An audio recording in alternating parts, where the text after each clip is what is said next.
Entertainment.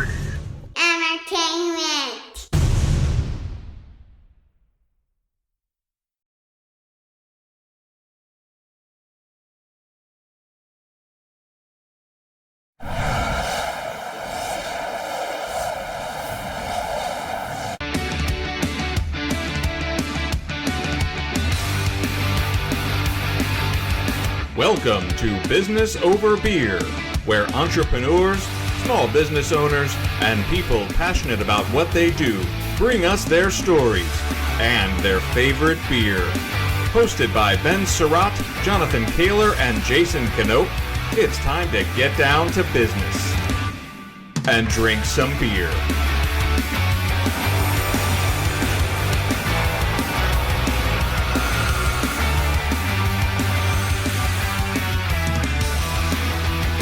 Hello, everybody, and welcome back to the second biggest podcast in the Pacific Northwest. We are still on the heels of those pesky Sasquatch hunters, but I know for a fact this episode right here, right now, will bring us to the apex. We will pass those Sasquatch hunters, and we will reign supreme. This is, of course, Business Over Beer podcast. As our guest tonight says, the brand is strong. Mm-hmm. I am your co-host, Ben Surratt. Alongside me is the man of the hour, the terror of power. Some people call him the space cowboy. Some people call him Touchdown Jesus. Some people call him the Tuttle Bottoms Monster, but we refer to him as Spartacus. Jonathan Kaler, happy Friday, my brother. Well, happy Friday to you, Ben. The Tuttle Bottoms Monster, man. They keep getting a little more tongue twistery. I don't know where you come up with this stuff, but I'm looking forward to looking that one up. Man, I'm excited. It's so great to be podcasting, man. We've been like sort of on unintentional hiatus. I know. Like we've had a bunch of episodes in the can, so we haven't missed a beat, but we haven't been doing a lot of recording. So I'm so excited to be back at it at our normal time on a Friday night. And speaking of normal, we have got with us, as always, the gift that keeps on giving. Are you guys down with the KNOPP? Yeah, you know me. The gangsta of Hazeldale, Jason Knope. Welcome to Business Over Beer, my friend. How you feeling tonight? I'm feeling fantastic. Like you said, man, it feels like we've been on a little bit of a hiatus, and I'm happy it's Friday and we're podcasting, man. It doesn't get much better than this. I'm ready for some beers. I'm ready. But before that, I'd like to introduce our guest. We've got, he's the managing director of the Neo Sage Group, host of the Sharpe Way, and 2018 gubernatorial candidate in New York, Larry Sharpe. Larry, how you doing today? Didn't know I was up against squatching. I had no idea I was up against squatching. Now we got to play hardball here. Okay. I'm right. I am not going to be beaten by squatchers. Okay. No, not Larry, gonna happen. It's up to you, Larry. It's Absolutely.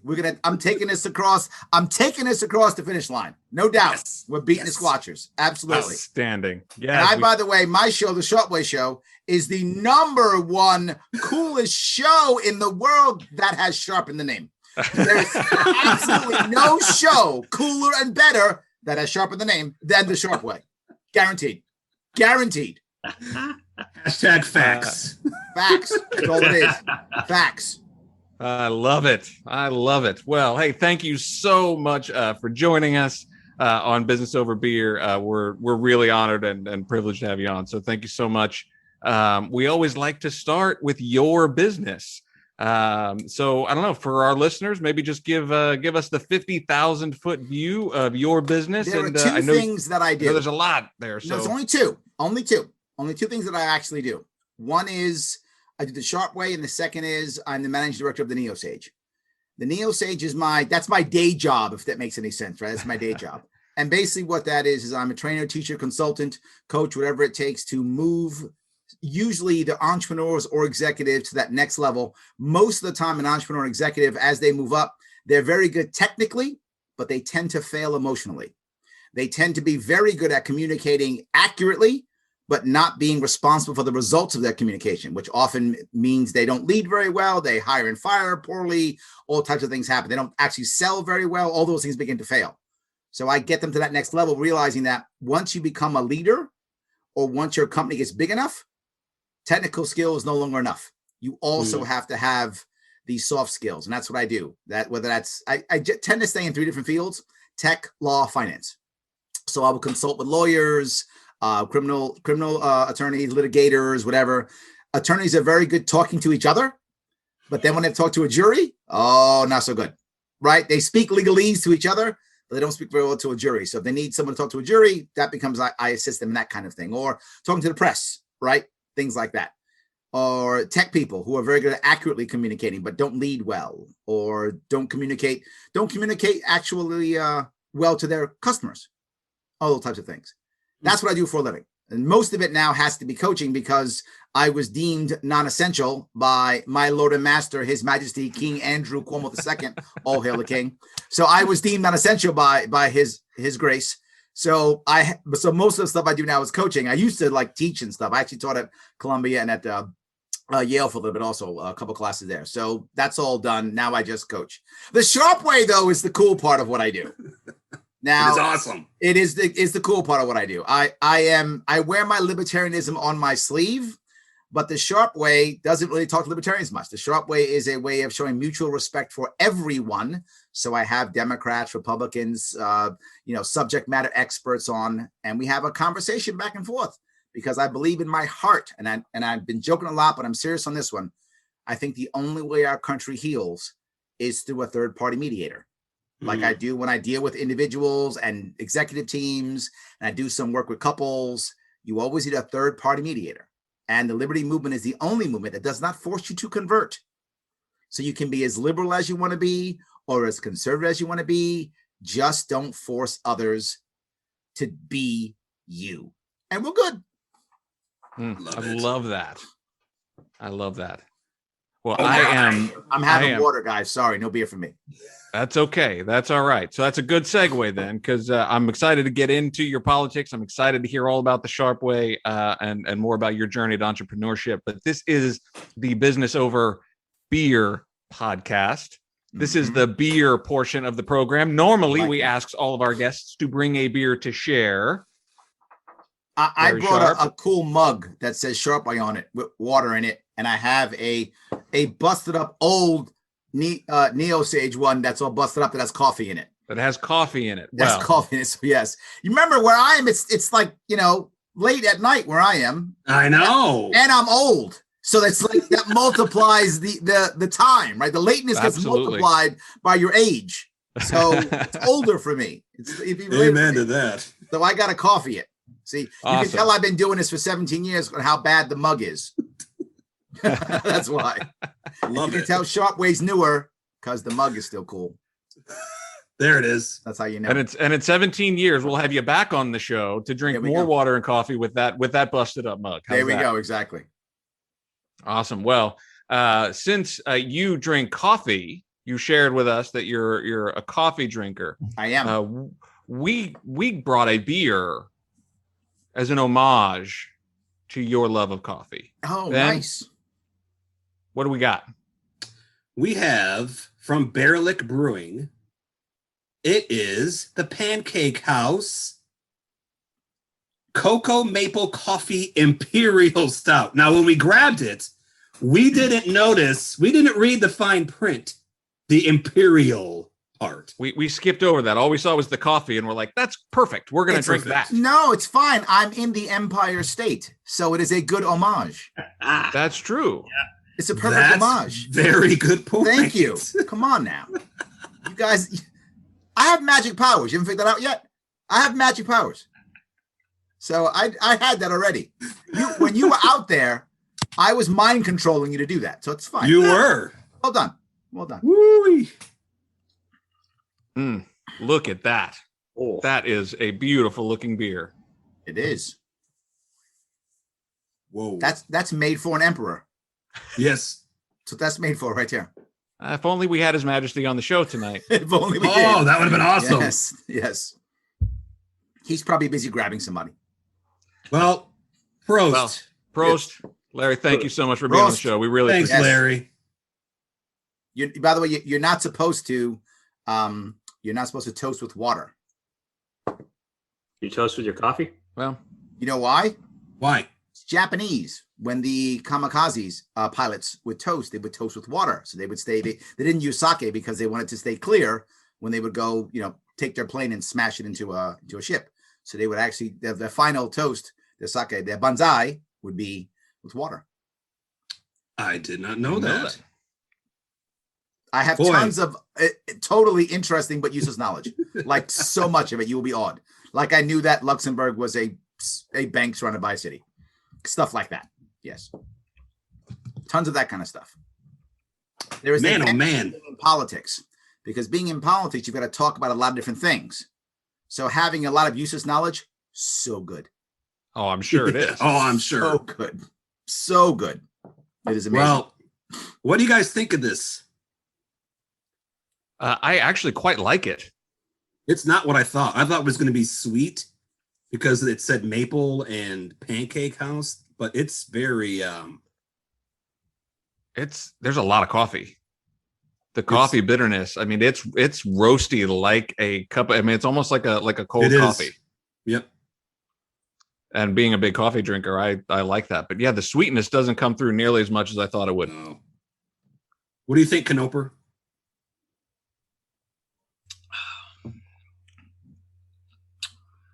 Yeah, good enough. All right. he's not liking it. This is not a win. These are not my cup of tea. Yeah. There you go. Or his coffee. Or coffee, if you will. Yeah, I will tell you though that it's not bad. It's not horrible by any means. It's not overly boozy. No, there's a little. You catch a little bit of it with the coffee, and it's not like super overpowering for what 11%. I think that's what it was. I think. Yeah, that's right. Yeah, jeez. So his compliment was, "It's not horrible." Yeah, that was literally his compliment. Oh yes, yeah. I don't even know if I'd call it horrible. He has a cue card. Right. He has a cue card behind him that has they switch between I don't hate it and it's not horrible. Got it. So especially when they do this type of stuff to me. Whoo. So Man. Jason, you're the optimist of the group. Is that right? Yes, that's right. You're the optimist of the group. Got it. Well, Larry, I have Sure. to ask. I am a card-carrying libertarian. As am I. I'll prove it. I got this. I'm a lifetime member, and I'm a Man. monthly donor. That's how much into it I am. There we go. I love it. It's as of November 9th, 2018. Love it. Yep. I'm a member of my local chapter, my state, member of the national. I'm a monthly donor and a lifetime member. Man. I'm all in. So I'm not going to ask you about, I will ask you about libertarian stuff, but right now I really want to know. I don't know Tell me. anything about your business stuff. So I read that you were in let's just start from the beginning. The Marines. No, I'm happy to tell you that. The reality of it is my father passed away when I was a kid, and I was desperately looking for positive male role models, and the Marine Corps gave me that like there's no tomorrow. How old were you when he died? I was 12 when he died. Yeah, I was a kid. So when he passed, and look, I look back now and I can see that, but I didn't see it then, right? I didn't know what I was doing then. I just knew that I was unhappy. That I was aware of. I knew I was unhappy. My mother was unhappy. I was an only child. My mother was basically a widow at 35. Her family that was in Germany had abandoned her already, and his family abandoned us once he died. So she was all of a sudden alone with me, and I had to become a man, or try to become a man, poorly at 12 years old is what I had to try to do. So by the time I was 17, I actually wanted to join the army because I thought my adopted dad was in the army. So I thought, well, I'm going to go join the army and be a soldier like my dad, right? That's what I thought I was going to be, right? So I actually, true stories, all four of the recruiters all in the same building where I went to go get recruited. So I got past the Navy guy, past the Air Force guy, go to the Army guy, and the Army guy's like, oh, I'm so happy to have you. It's going to be great. He's like, you're going to be a general in like a month. You're going to get like a PhD in like 6 weeks. You're going to be traveling the world, and you know, I have girlfriends in every country. I'm like, this is great. Oh my God, it's the best thing ever. So I'm walking outside. I'm 17, still in high school. So I've got, you know, the book covers and the bumper stickers, Go Army. I'm walking out all happy, like, yeah, it's gonna be great. Gonna be a general in like a week. It's gonna be great. So I'm walking out thinking everything's awesome. And outside is waiting for me, the Marine Corps guy's arms folded, waiting for me as I walk outside. He goes, hey, son, you just talked to that guy? I said, yeah. He said, you got a second? I said, sure. I'm a tough kid, right? He can't get me. Right? I know a future general in the United States Army. I'm going to be a general in like a week. Who's this guy? Right? It's no Friends way. everywhere. Right? Come on. Girls everywhere. Come on, girls everywhere. PhD? What are you doing? So I walk in. He sits me down. He says, that Army guy promised you a lot, right? I said, yeah. And I started explaining all the stuff I'm going to get, blah, blah. He goes, you know what we call that in the Marine Corps? I said, what? He said, the solar plan. Everything under the sun. He goes, you know what I'm going to offer you? I said, what? He said, 4 hard years. Are you ready? And I went, yes. I signed up. Wow. True story. He read me. I don't know how that man knew. He knew exactly what I wanted to hear. He read me like, he's like, this kid, I say this, he'll sign. And he was right. I signed right there. I was done. I took the Army stuff and put it in his garbage can. Wow. True story. I put it in his garbage can. So you enlisted at you were at 17. Yep. I enlisted at 17. Yep. Graduated high school. Yep. Graduated high school. Yep. You did your 4 years and you were done? I did 7 years. I did 7 years in the Marine seven? Corps. Yep. First 4 years was me screwing around. Then I realized, wow, I'm like 4 years older. I had a lot of fun. I got like some t-shirts, I think. And that basically is what I had in like 3 years. I mean, I had a good time. It was amazing. So that's what I did. I learned a lot. I mean, I learned how to be a man. I learned how to lead. I was a assistant platoon sergeant at 19 years old. I mean, there was a lot of good stuff I was doing. I was very happy. Marine Corps was great for me. I was desperately searching for positive male role models, and I got it. It was exactly what I needed.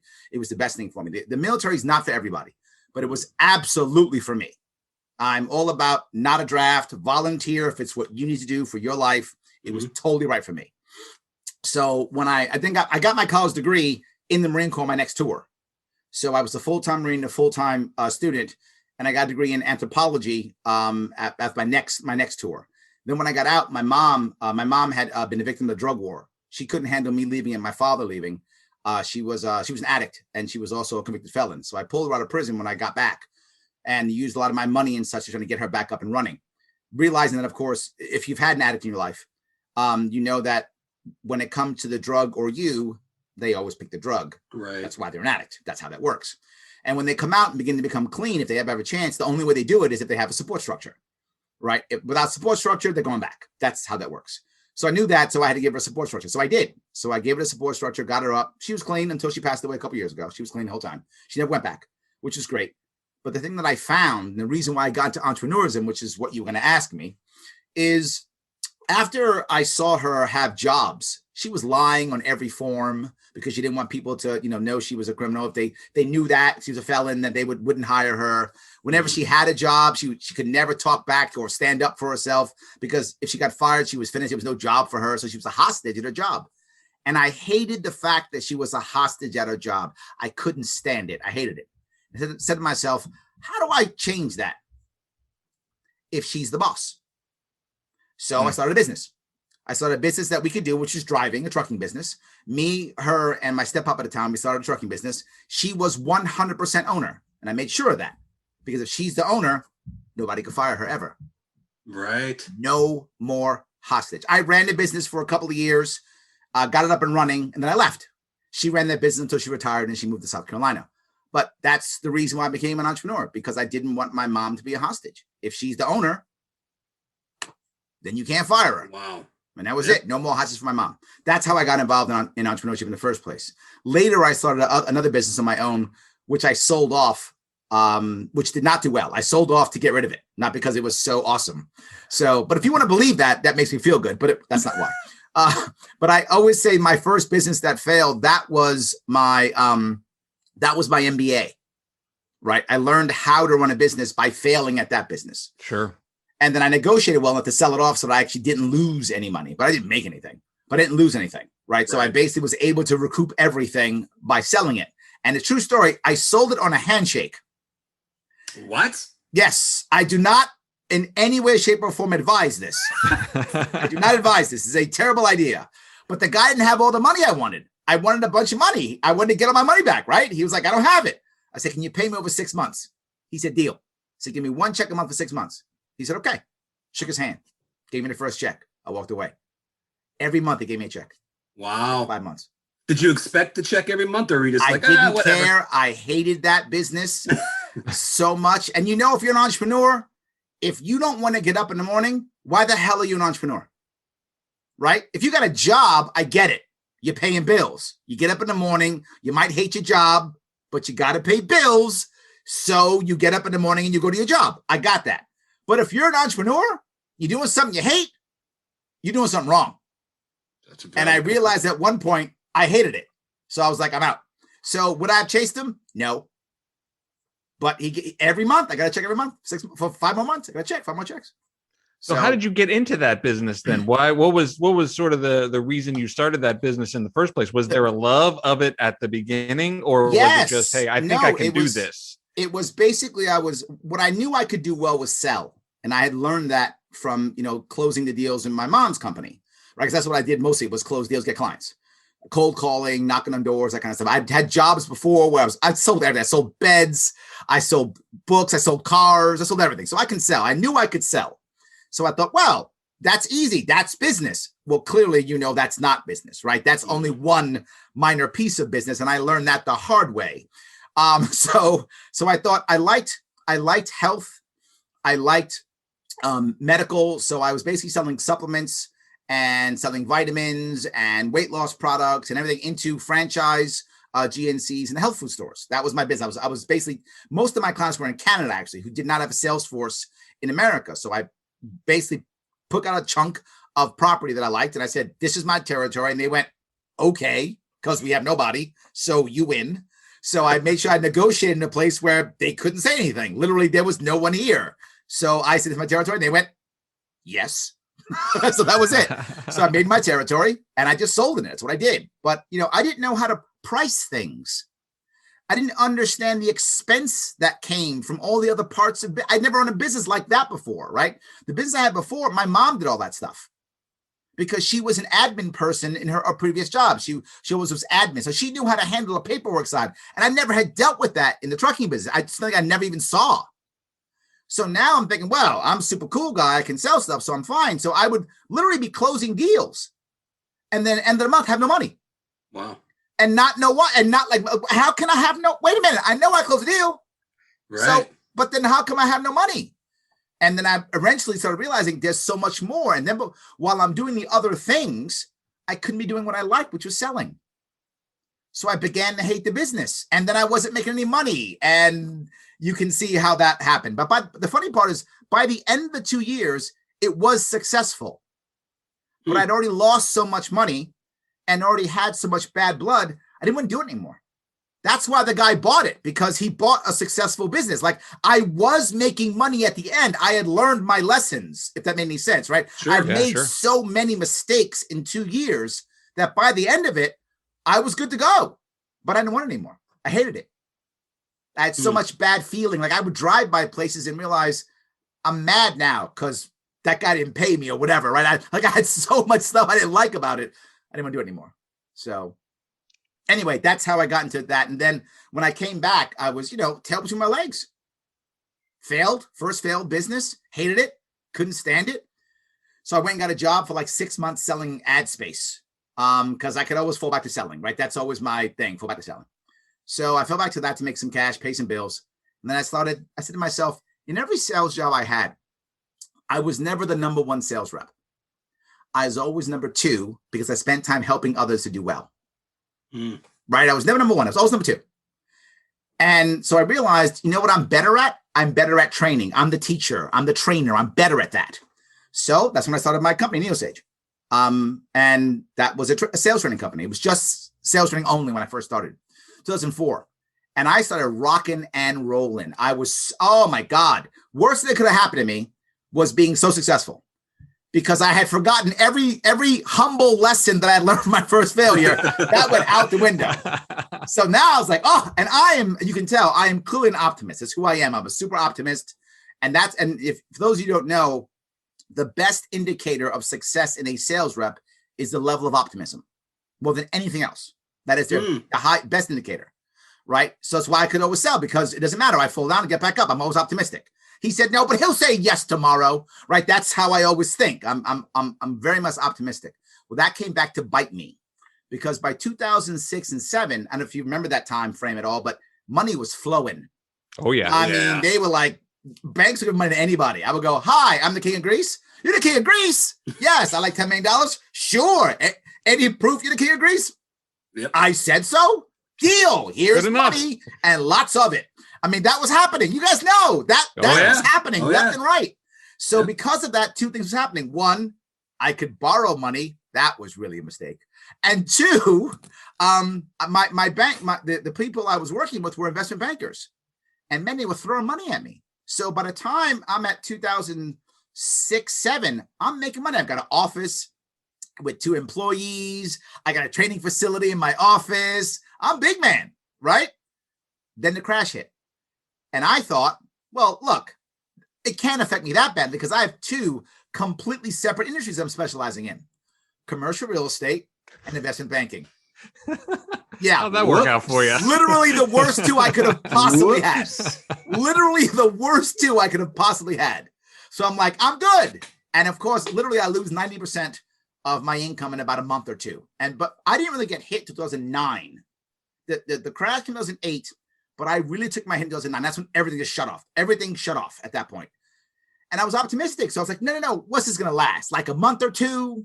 I'll be fine. And yeah, I was wrong. And so then all of a sudden I found myself really I got my ass kicked. I had to shut my office down, fire my employees, and I fired and hired lots of people. But I'm still bothered by those 2. And the reason why, the other people I've let go, there was a reason. This one, it wasn't. They didn't do anything wrong. It was me, right? And it still bothers me. And I've hired and fired many people. I've been in an office in a public company twice.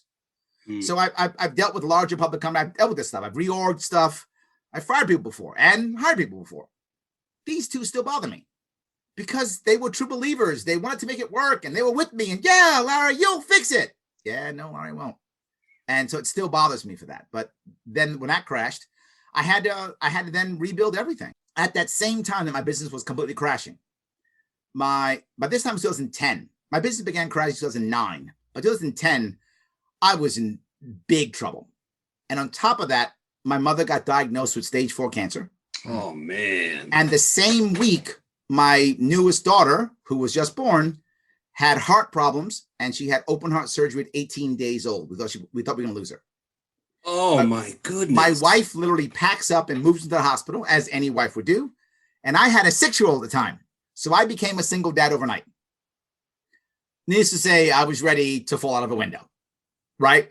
Fall out of a window. Yes, I was ready for that, right? But I didn't. I had to reboot, and I rebooted in a very specific way, as I was desperate. I used all my connections and started calling and saying, I'm available for consulting now. And I changed my entire system. I was all doing sales. All I was doing. Because I was going to be the best sales trainer in the world. I was going to rule the world.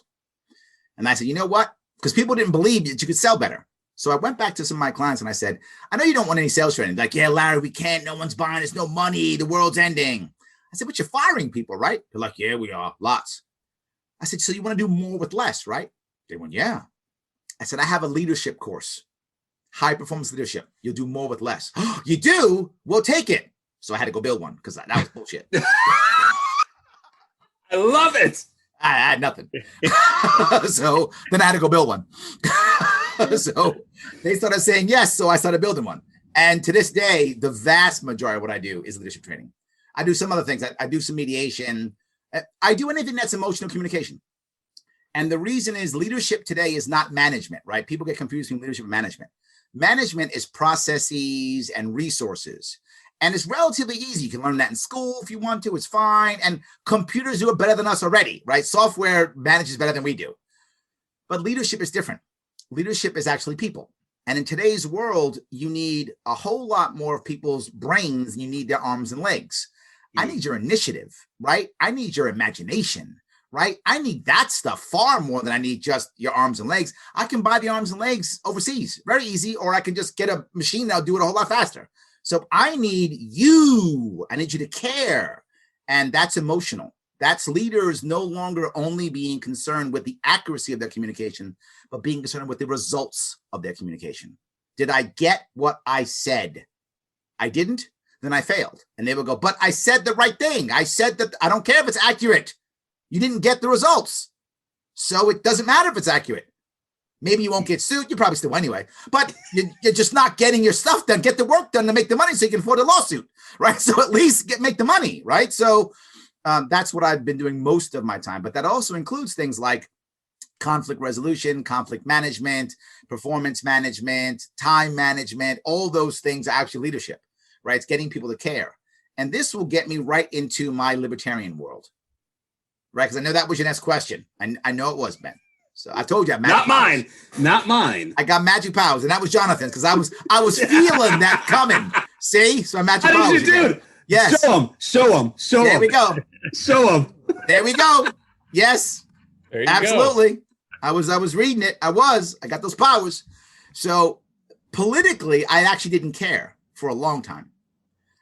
I was raised in the South Bronx, so most people in the South Bronx, particularly in the 70s when I was raised, Democrats are good, Republicans are bad. That's what you learn.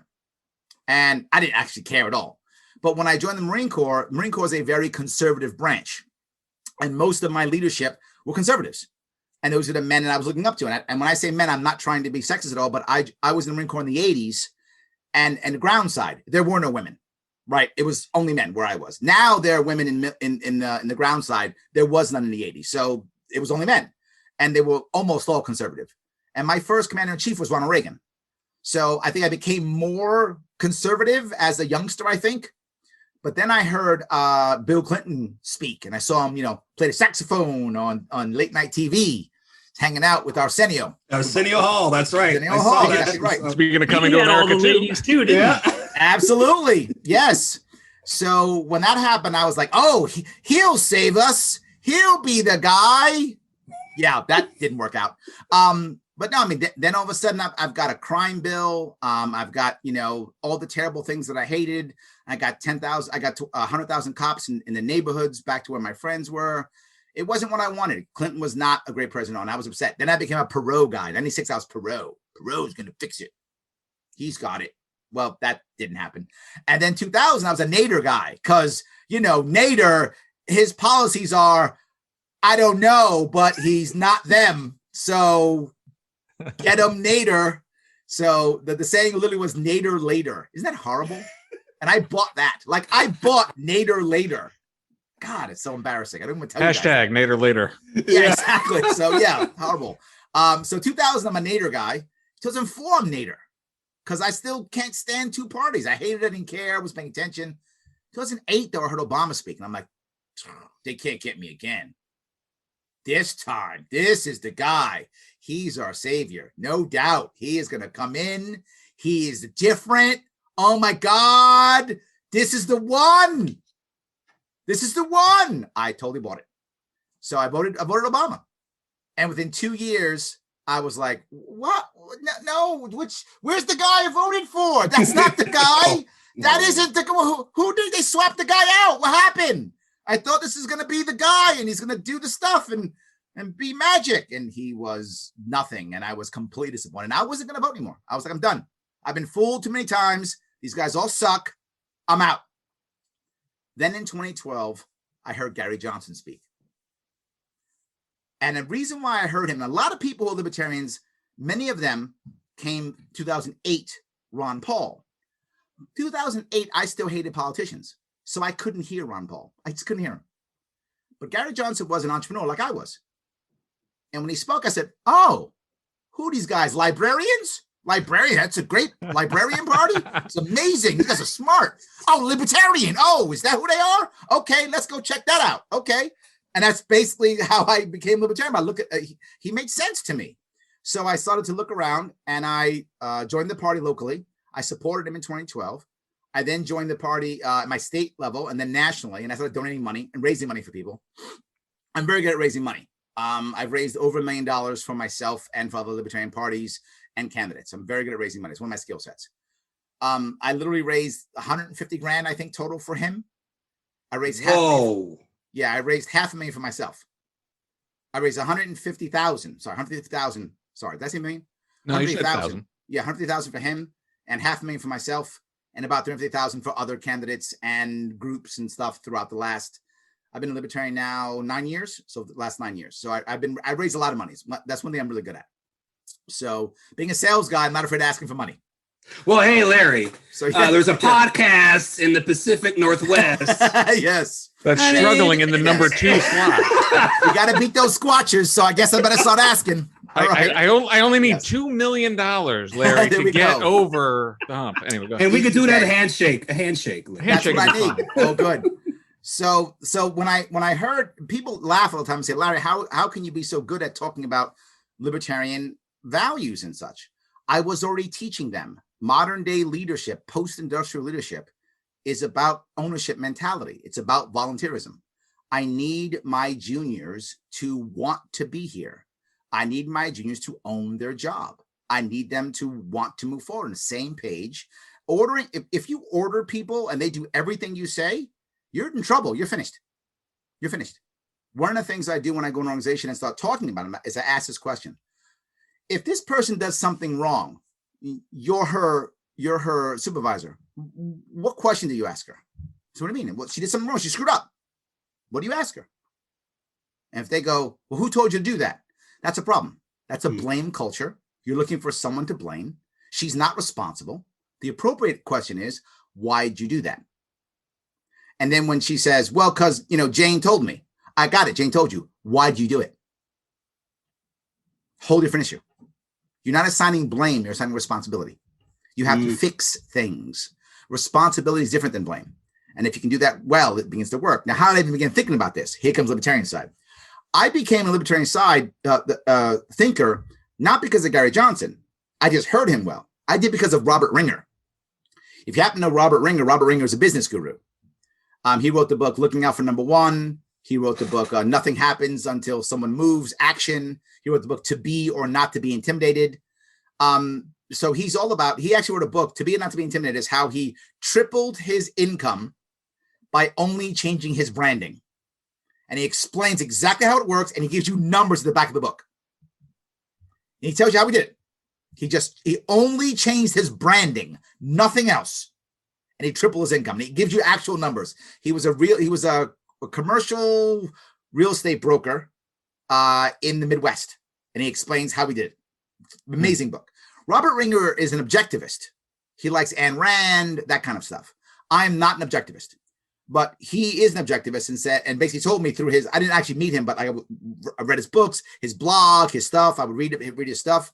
He says, go read Atlas Shrugged. I said, all right, I'm gonna go read Atlas Shrugged. So I read it. And that was when I first started thinking about maybe government's not the right answer. So I was already primed to be a libertarian through my business and what I was already teaching and my theories before I heard Gary Johnson speak. When I heard Gary Johnson speak, that was the end. That's when I became a libertarian. And now it's part of my life. It's everything that I do. Did I answer all your questions? Good night, everybody. Good night, everybody. Thank you so much. Take that, Squatchers. Take that. Well, I would say That's no. watching. You definitely didn't answer all of my questions. Okay, You answered my keep first question, Oh, which okay. is There we good. go. Okay. I'm working it. That's right, and we're gonna get so much deeper into that. But before we do, Ben looks thirsty.